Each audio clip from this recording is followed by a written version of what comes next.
Let's jump into the Canadian window, and especially Canada's 1-0 win over Wales. And it was a Derek Cornelius free kick, an absolute rocket, a piss missile, whatever you want to call it. And I think it was Canada's first free kick goal since Stefan Eustáquio scored at the Gold Cup a few cycles ago. But just an exceptional strike from Derek Cornelius. And Alex, I want to start with you because I know we have some friends that put a bet on Cornelius scoring the first goal, and they came away pretty handsome. Yeah, I mean, shout out to the people that traveled to both games in Wales and Bucharest. I saw some people I knew who made the trek out, and I just love that because it's so cool to think now Canada is in vogue enough that people are investing their time and money to travel. I mean, it helps too when it's beautiful cities. Like last year was, it was Rotterdam, right, when they played in the Netherlands, and then it was Bordeaux, and now you're getting to travel to Bucharest and Swansea. Like these are all really cool towns.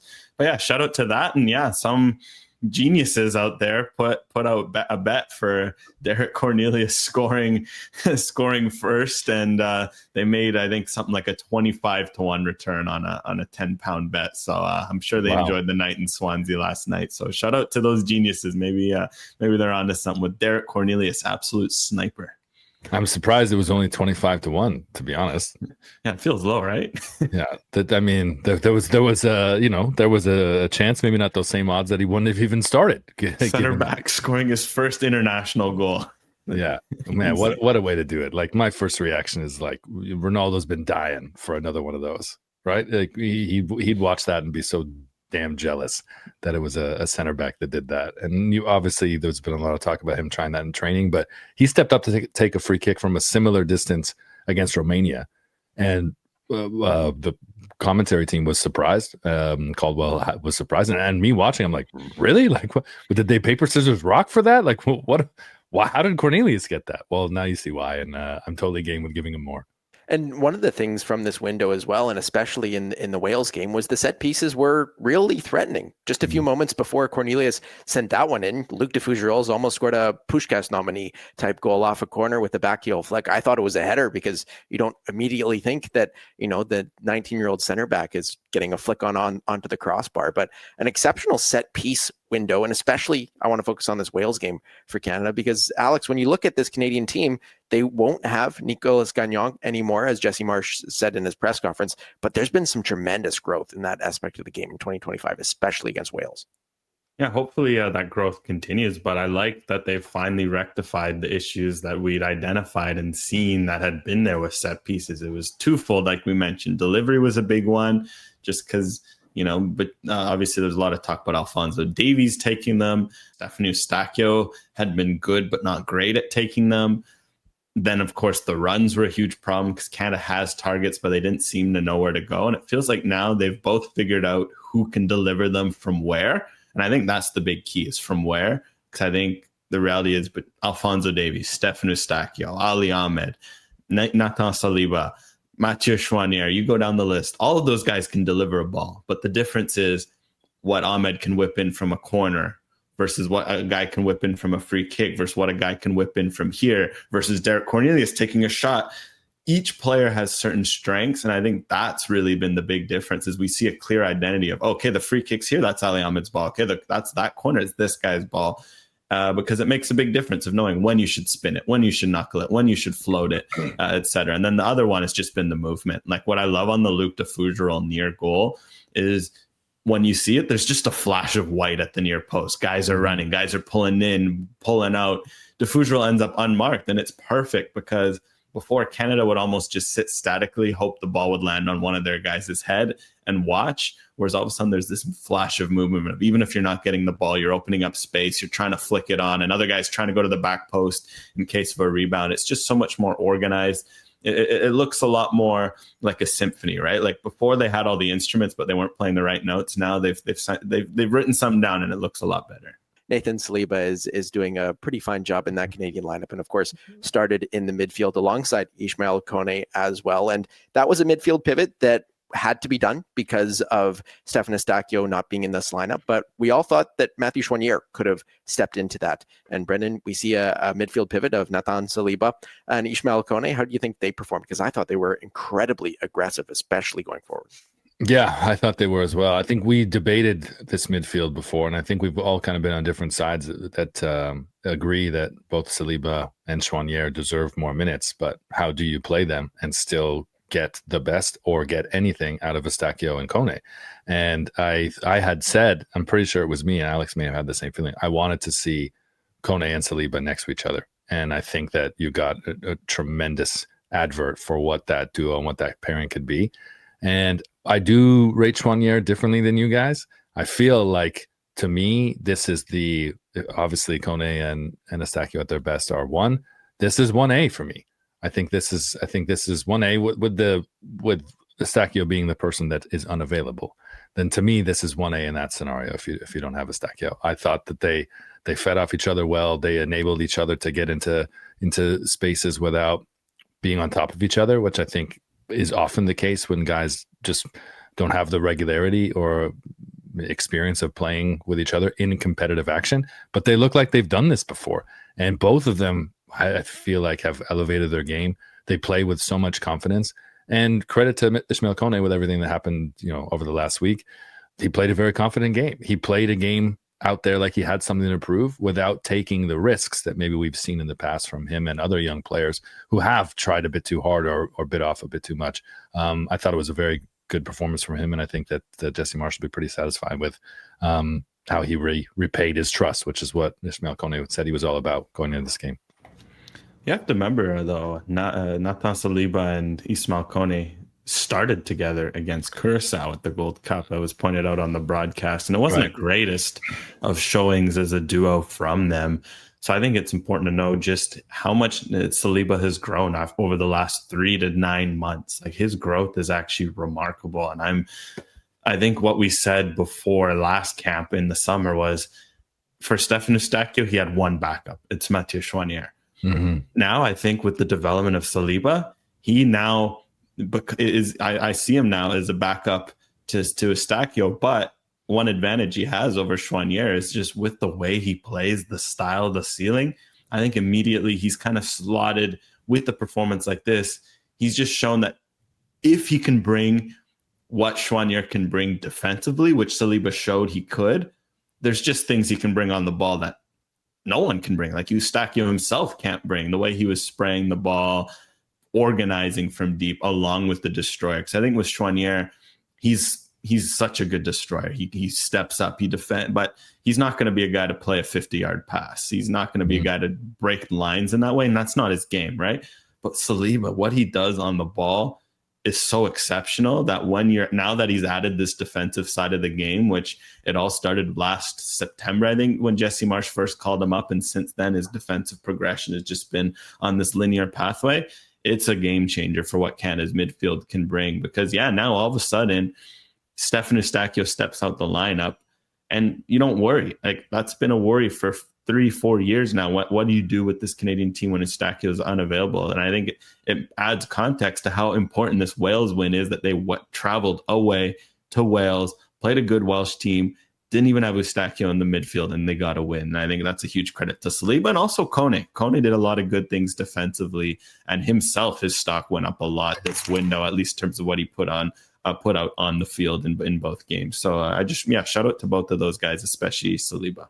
And if you step back from that midfield to the center back position as well, I think there's a lot more questions coming out of this Wales game in this camp than there was going in, because of course Moise Bombito wasn't there. The back line was, thrown a bit of a curveball in terms of the injuries to Davies, Bombito, and Johnston. But I want to focus on that center back position because we saw an exceptional camp, another exceptional camp from Luc de Fougerols. We've seen him almost contribute attacking wise, but he's looked great defensively. And I think we can start to see some of the payoff that his time in regular men's football with Dender has done, even just, the 3 weeks to start the season ahead of this camp. But I think there's more questions when it comes to the center back position than there were going in, because I don't know whether Moise Bombito and Derek Cornelius is going to be the surefire starting pair. I think that's probably still, as Brendan, you say, the 1A, the top choice for the Canadian squad. But could you see Bombito and de Fougerols? Because it seems like de Fougerols might be the guy going forward, but then Cornelius scores a goal like that. Like, it throws a big mix into this center back. Could we go to a back three and get all three of them on the pitch and push Davies up?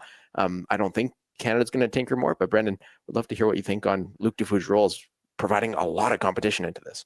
Luc de Fougerolles was extraordinary, and whether it's just getting more opportunities at Dender or just this kind of trajectory that he's been on, he continues to impress every time he touches the ball. And people say this, whether it's coaches I've been involved with that have seen him with the team, that say, as a teenager, he looked far older or wiser beyond his years. His touch, his technique, the way he sees things, it just does not look like a young, inexperienced center back. And I love listening to Stephen Caldwell on the broadcast and on Park the Bus, just like raving about how incredible it is to see this guy at this age with the limited club and international experience that he has. And we all felt that in the Uruguay game, in the third place game, which was his first start, against Luis Suarez and against a real attack and a proven attack. And he does not look phased at all. To your point about challenging for that starting pair, look, every good club, every good team has what you think is a one top pairing. However, the very good teams and this tier that Canada is trying to get into when we talk about being a top 25 country, they have a third option, maybe sometimes even a fourth option that you can tinker with, alter with, based on your opponent. And this is the territory that Canada is in now. So the 1-2 pairing, the top pairing, yes, it is still Bombito and Cornelius. However, based on who Canada draws in the group, I think it would be foolish not to consider putting Cornelius and de Fougerolles together, or perhaps putting de Fougerolles with Bombito together for a specific opponent. Portugal does this. Brazil has done this. France did this through their cycles as well, where there was like the one guy that would get action. And sure, maybe you could argue that it wasn't exclusively based on the opponent, but this is one of the things that Canada can strategize now, and Marsch and his team can make a legit strategy because they have that depth. And to me, that's one of the biggest takeaways from what we've seen over this last year. So in the absence of World Cup qualifying and competition, I think you've seen some tremendous competition within the team that gives them a whole nother strategy now for next summer, Alex. Yeah, well, I think with Luc de Fougerolles, let's make it clear, he made it over the last 6 months. He's shown that he's a lot closer to the Bombito Corneliuses than he is the Waterman, Knight Labelle, Kamal Miller, whatever, the rest of the group. Mm-hmm. And he's going to be at the World Cup. Like, he's going to play. I think that's no doubt. At the same time, I think what a healthy Derek Cornelius, because we have to remember, Luc de Fougerolles, kind of one of the reasons he had such a good Gold Cup is because, Derek Cornelius wasn't fully healthy. So it kind of almost gave de Fougerolles a bit more of a platform to elevate, and de Fougerolles fully grabbed it with both hands. When seeing a fully healthy Cornelius again at this camp, you're reminded like, oh yeah, that's why Marsch was riding him and Bombito so hard, because there's just a certain level that he can hit now with his experience as a player. And even in this game, forget the goal.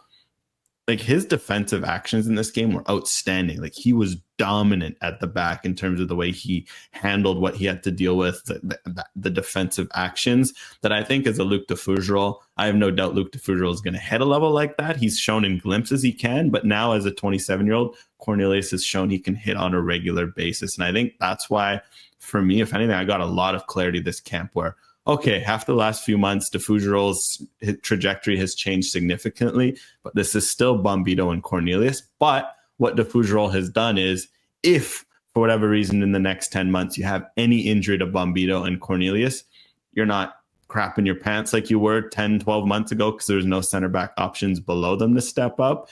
And even to your point, if there's any dip for a Cornelius, for example, or even a Bombito, although lesser extent, he's a lock. He's going to start every minute he's available to play. But if there's any dip from Cornelius, at least, de Fougerolles is right there to push him and to step up. But I think Cornelius showed that he is still in strong pole position. But I think that's the benefit of this de Fougerolles-Cornelius partnership. And I think we're seeing this at other positions. De Fougerolles' success is pushing Cornelius to be better. At the same time, should Cornelius drop off, should there be an injury, now you have this reliable option. And I think that's a healthy thing to have. That's a good thing to have. You don't have to worry about shoehorning him in, but instead you have the comfort of knowing that there's just that bit more stability at that position. And looking at another duo on the pitch as well, the second striker remains a massive concern for Canada. We didn't see much of an answer in terms of who would play alongside Jonathan David in the 4-2-2-2 going forward. Kyle Larin, of course, not in this camp. He traveled back to Toronto after joining Feyenoord on a new transfer, a new club for him. We spoke about that on the last episode. But a question that we got on this episode as well is, there's a lot of concern, a lot of people wondering why Promise David didn't appear in that Wales game and only got a few minutes against Romania. On Promise David, he doesn't reach the levels of fitness that Marsch needs in the system. And Marsch has said that before, and it's not something he's going to get playing in Belgium. We've spoken about that with how much RUSG is able to control the play in Belgium, that he doesn't have to press in the same way and have those same physical demands that Canada demands from a second striker. That's why Tani Oluwase gets these minutes, because he's played a very similar system under Minnesota United and will probably go play a similar-ish system at Villarreal and become that much better as a technical player and well-rounded player as well. But there's really no answer in terms of who's going to play alongside Jonathan David. I think it's probably going to be Tani Oluwase, but Brendan, we're still 9 months out from the World Cup and we don't have an answer here. I still think that it's Kyle Larin's job to lose. And I do think it's possible that he does lose it. I also think that going to the Netherlands, working with Robin van Persie, who speaks very highly of him and seems to value Kyle Larin in a way that sounds very familiar to how Jesse Marsch speaks of Kyle Larin and how John Herdman used to speak of Kyle Larin before as well. I still think that it's his job to lose. It's the depth at that position that makes it very exciting. On your point about Promise David, it's almost like playing for the champions, which is one of the conversations that we had in our interview with him this week, which you can watch on the Canadian Soccer Daily YouTube channel, about being the hunted now. It's like playing for a good team is working against him right now in how Jesse Marsch is looking at his fitness levels or what he's familiar with at club level. I do think that will change. I also think that, we forget, because of how successful Promise David has been, that Marsch was his first taste of the Canadian system and the Canadian setup. And there are still, as much as Jesse Marsch is looking at this fall as one giant window, there are still 2 windows for Promise David to get more of an opportunity, get more familiar with the system, get fitter in the eyes of Jesse Marsch, to get in the team and challenge Tani Oluwase. And I think that La Liga will be an adjustment. I think that Kyle Larin is going into a better situation at Feyenoord, better as in it may be easier for him to adjust to that new league and that new setup than I think it will be for Tani. I think MLS to La Liga is a big jump. It's also a really big jump when you're playing for a team that's not top 5, that believes they are top 5, and has started the season to challenge top 3. I think that makes it tricky. Not having had the preseason, obviously Larin didn't have that either, but not having had the preseason for Tani, who doesn't have the European club experience, I feel that his adjustment will be harder. And then I think he gets criticized sometimes rather unfairly for not finishing. He puts himself in really good positions, and he's, what was it, 1 goal return, 2 goal returns in 17-18 caps. You can look at that and say, okay, maybe that's not good enough, but this isn't someone that was even on the radar last May when Marsch got the job. So I think we have to take that into consideration when it comes to Tani too.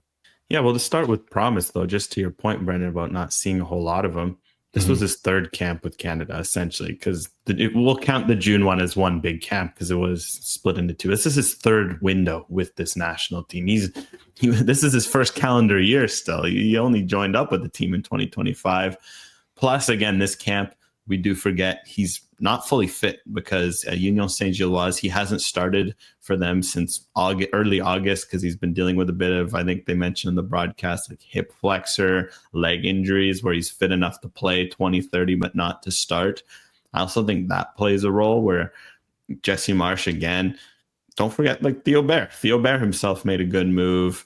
I think Jesse Marsch said Bair's been really good in training and he's grown a lot in the last year. I think it's obviously at this point, it's going to be tough for Bair to pierce into this conversation of Tani versus Larin versus Promise, because that's kind of feels like the battle right now. But Bair has every shot of making the squad and being a good option off the bench. But so for Promise, I think just get him fit again. Once he's starting games for Union Saint-Gilloise, maybe that October window could be good. Perhaps he scores a goal or 2 in the Champions League. As for Oluwase, it's interesting because I still think this is where, again, maybe a bit of a hot take, but I thought he had a really good camp, even though he missed 2 big chances. He didn't score. Just the way he stretches the lines, I think gives Canada something a bit different that they don't get from either of the other strikers, be it Promise David or Kyle Larin, because Tani Oluwase is just so good at constantly getting in behind. And I say so unselfishly, because sometimes strikers, the hardest thing to do is to constantly make runs and know you don't get the ball. But maybe because he didn't get as much of the ball at Minnesota, there's almost this comfort there of him knowing, okay, screwed, I'm going to run. Either I get a ball and I get a chance, or I'm going to open up space. And I feel like Canada really benefited from having him out there. And sometimes it's that can be the key as a striker. I always think of very different profile, but Olivier Giroud on that France team. He got criticized so hard during that 2018 World Cup, right? 'Cause he didn't score and they won, but him being there made Kylian Mbappe a little better, made Antoine Griezmann a little better, made Ousmane Dembele a bit better. And I do see a bit of that with Tani Oluwase, the way he was linking up with Tejan Buchanan, with Ali Ahmed, with Jonathan David. Those three guys benefited from the runs that he were making. So it's too bad. I think if Tani scores a goal this window or two, he's seen as big of a winner as an Ahmed, as a Kone. So hopefully for his sake, he can get some form, because that's what I've said when he make this move. Stylistically, if we're going purely off style, he's Jesse Marsch's number one. I have no doubt of that. But until he finds that form, it leaves the door open for Kyle Larin. And of course, Promise David, if he can continue to score the way he has, he deserves every single look. But I think it's Tani playing from pole position, I think is what, at least that's how I feel now after about 5-6 months of this battle.